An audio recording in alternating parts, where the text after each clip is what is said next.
Okay, A Course in Miracles, chapter 15. This chapter is called The Holy Instant, and this section that we're reading today is called Littleness versus Magnitude. It's section 3 of chapter 15. Be not content with littleness, but be sure you understand what littleness is and why you could never be content with it. Littleness is the offering you give yourself. You offer this in place of magnitude, and you accept it. Everything in this world is little because it is a world made out of littleness in the strange belief that littleness can content you.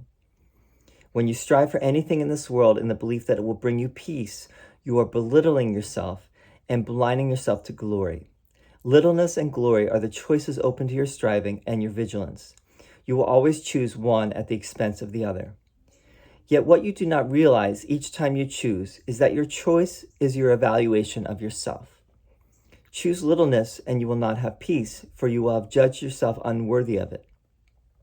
And whatever you offer as a substitute is much too poor a gift to satisfy you. It is essential that you accept the fact, and accept it gladly, that there is no form of littleness that can ever content you.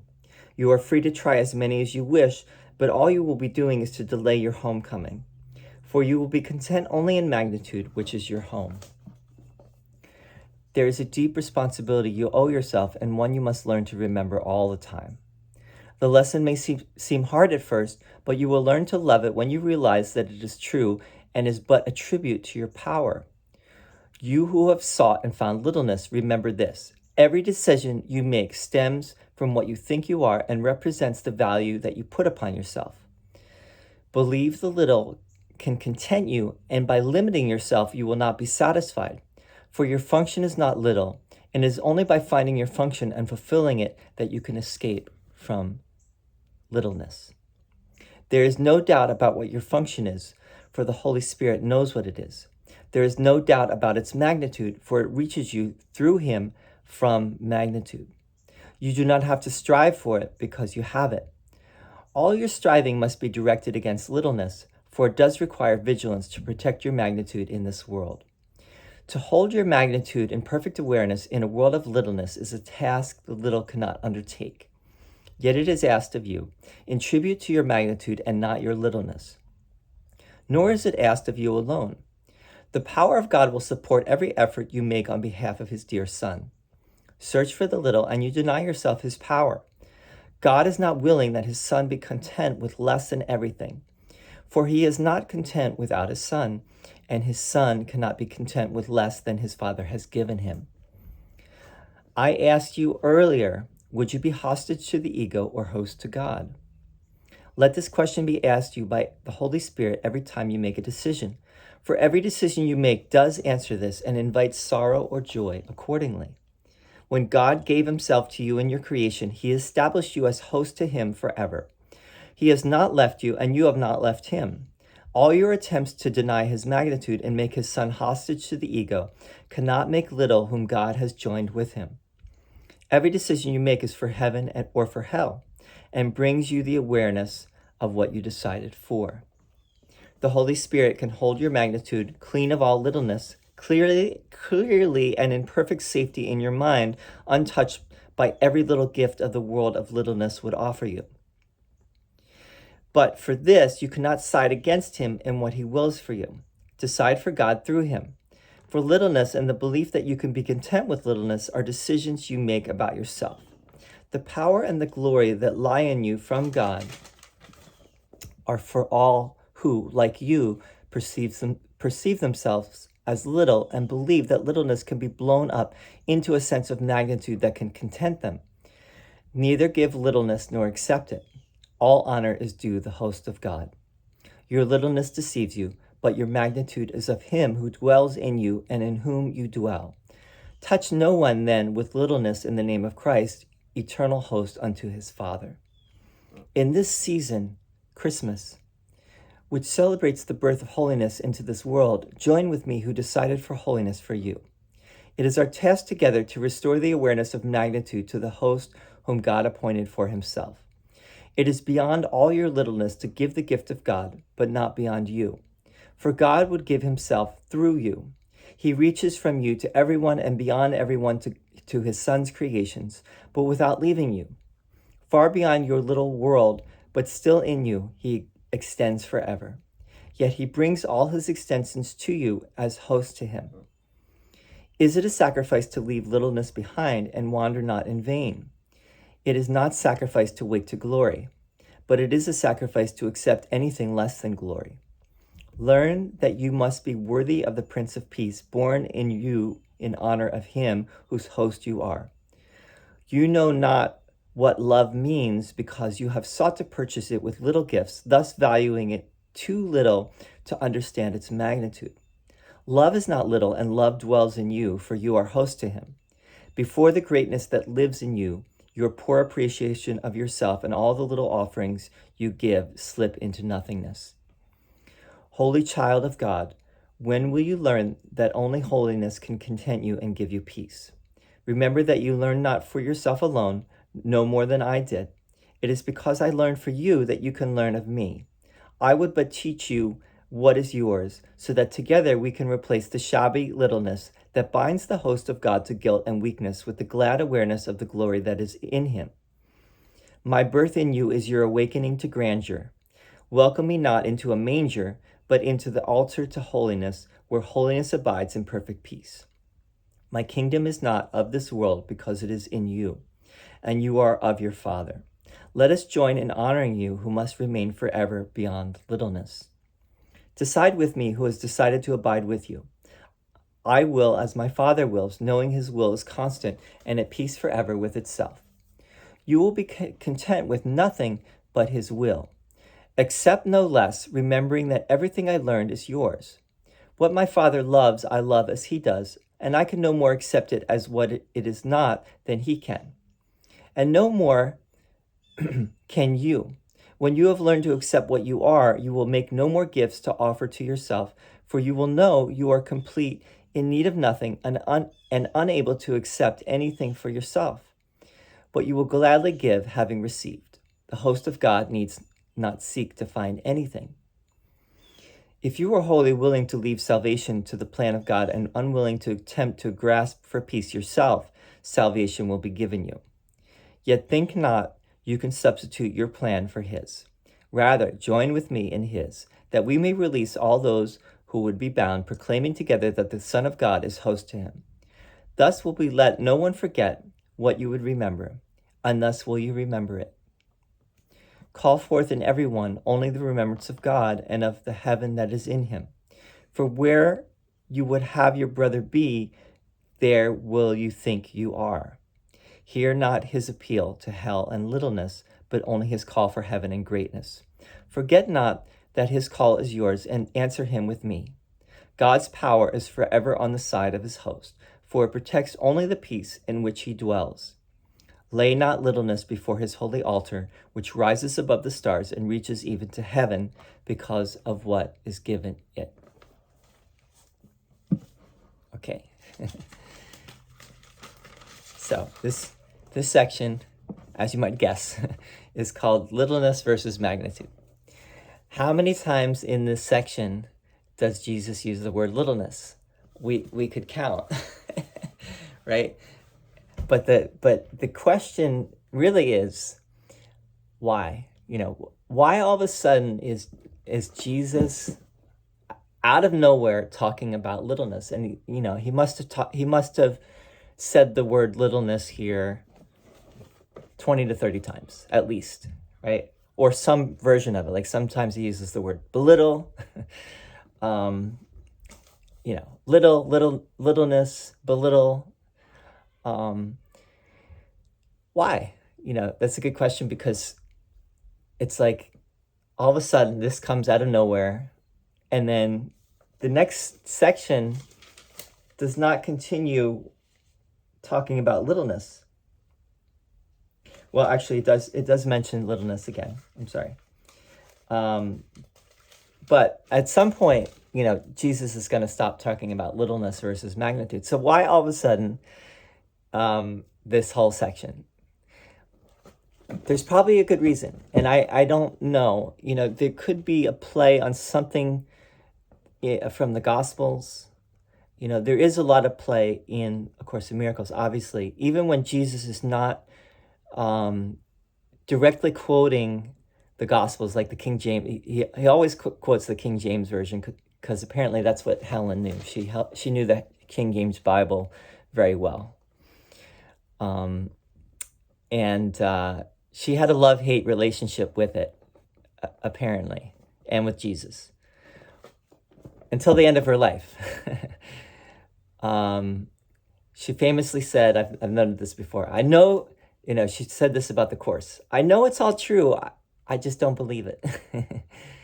She knew it was from Jesus. She knew it was all true. And this whole thing is just mind-blowing. I've mentioned that I've been listening to biblical scholars, and the whole debate. I've been listening a lot to this podcast called Myth Vision, and talking about people that deconvert from Christianity, from evangelical or fundamental Christianity. They deconvert, and some of them become atheists, some of them become agnostics. And I wonder what they would think about this, if people really knew about this story of how it came through Helen. And they still wouldn't believe, of course, because there's always, you have people that say, well, Bill Thetford, he worked for the CIA, he was part of the MK Ultra project, so this was really his doing. He created A Course in Miracles, and he made Helen think, somehow he hypnotized her or whatever, and made her think that she was writing this book, and it was coming from Jesus. But it really was, it's an MK Ultra project that is there to dupe people and to keep people like sheep. Which is really, if you think about it, it's preposterous. I mean, it's possible. It's plausible in this world that something like that could happen, and there are crazier things than that happen. But not really when you think about all that would have had to have happened for that to be true. And the people that know the original players, like Helen and Bill, and they're still alive, Helen, Bill, and Ken, etc., they don't buy it for a second. They know that that's not true. Bill himself, to the end of his life, was a student of A Course in Miracles. Right? He was more of a student of A Course in Miracles than Helen was. But anyway, littleness versus magnitude. This is just more of the same. Jesus is just saying the same thing here in different words. He's using different language now. He's saying, don't make yourself little. We are here. This whole project that we're part of, with this whole human experience, this whole material existence, is an attempt to make ourselves little. And we have chosen that. And that is what we are choosing to this very moment. And we are not willing to let that go. And in doing that, we belittle ourselves. We belittle the Christ, the Son of God that we are, right? We deny that we are that. And that's why we don't know what we are, because we are denying it. How can we know what we are when we're in denial, when we're rejecting it, right? So over and over again here, Jesus is saying, don't make yourself little, and don't make others little, and you will know your greatness when you give this gift to others. And the only sacrifice, Jesus has said from the beginning of the Course that love does not require sacrifice, right? That's completely antithetical to what we find in the Gospels, right? That Jesus is, God had to sacrifice his own son in order to save humanity, more or less, right? And Jesus is saying, love does not require suffering or sacrifice. The only sacrifice, let's read this. Is it a sacrifice to leave littleness behind and wander not in vain? It is not sacrifice to wake to glory, but it is sacrifice to accept anything less than glory.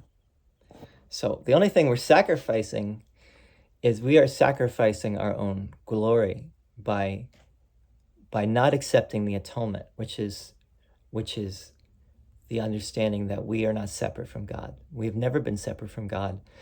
Others are not separate from God either.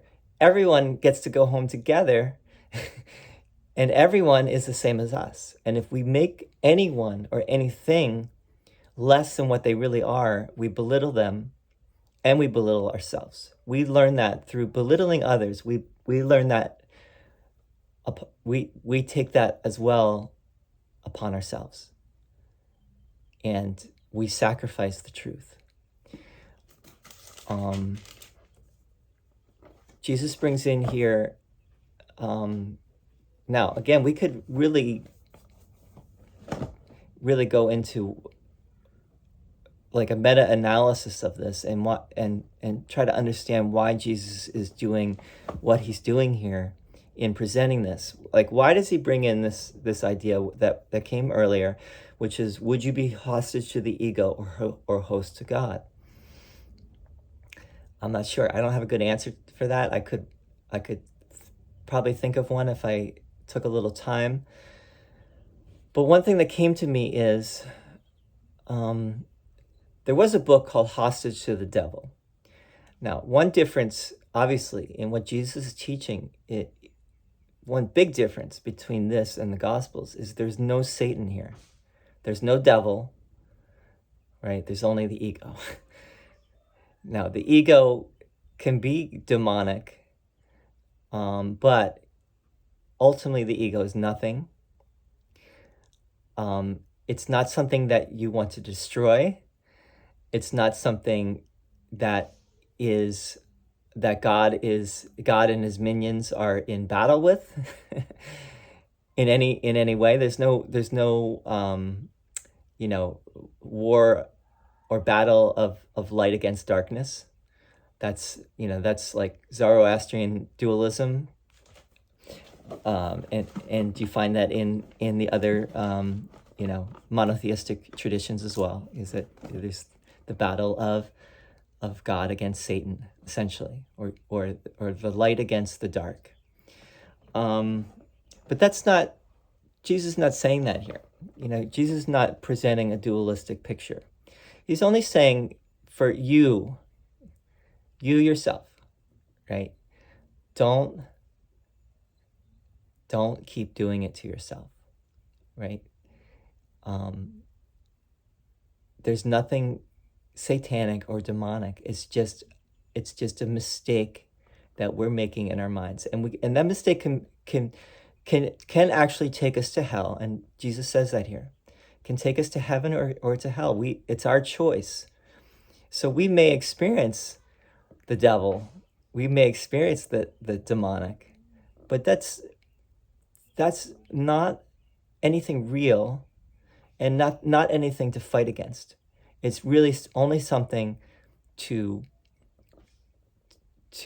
look on with the light of love and let go of, and lovingly let go of, and just say, that's not real, that's not me, that's not true.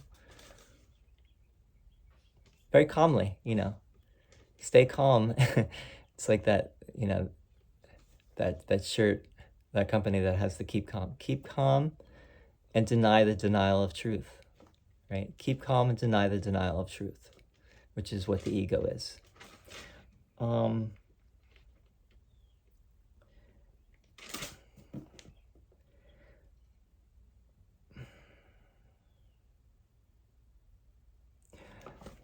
Yeah, one last thing, just to say that whenever we make our suffering real on any level, we have done that again to ourselves. We have made ourselves little, and we have reinforced the illusion, right?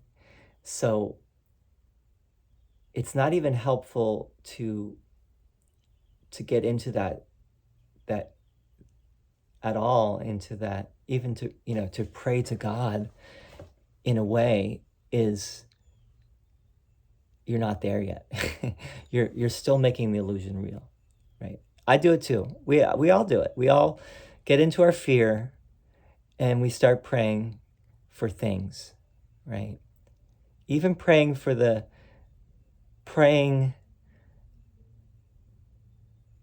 well, let's just say, the only real prayer, as the Course says, Jesus says later, is to accept the atonement, to completely forgive, right? Just to make that intention. I want with all my heart to completely forgive everything and to know my reality, know the truth of what I am. Anyway, we'll continue. Practicing the holy instant is next. Something that was foreshadowed already in this chapter. And the name of this chapter is called the Holy Instant. So we'll be back soon. Thank you so much. Bye-bye.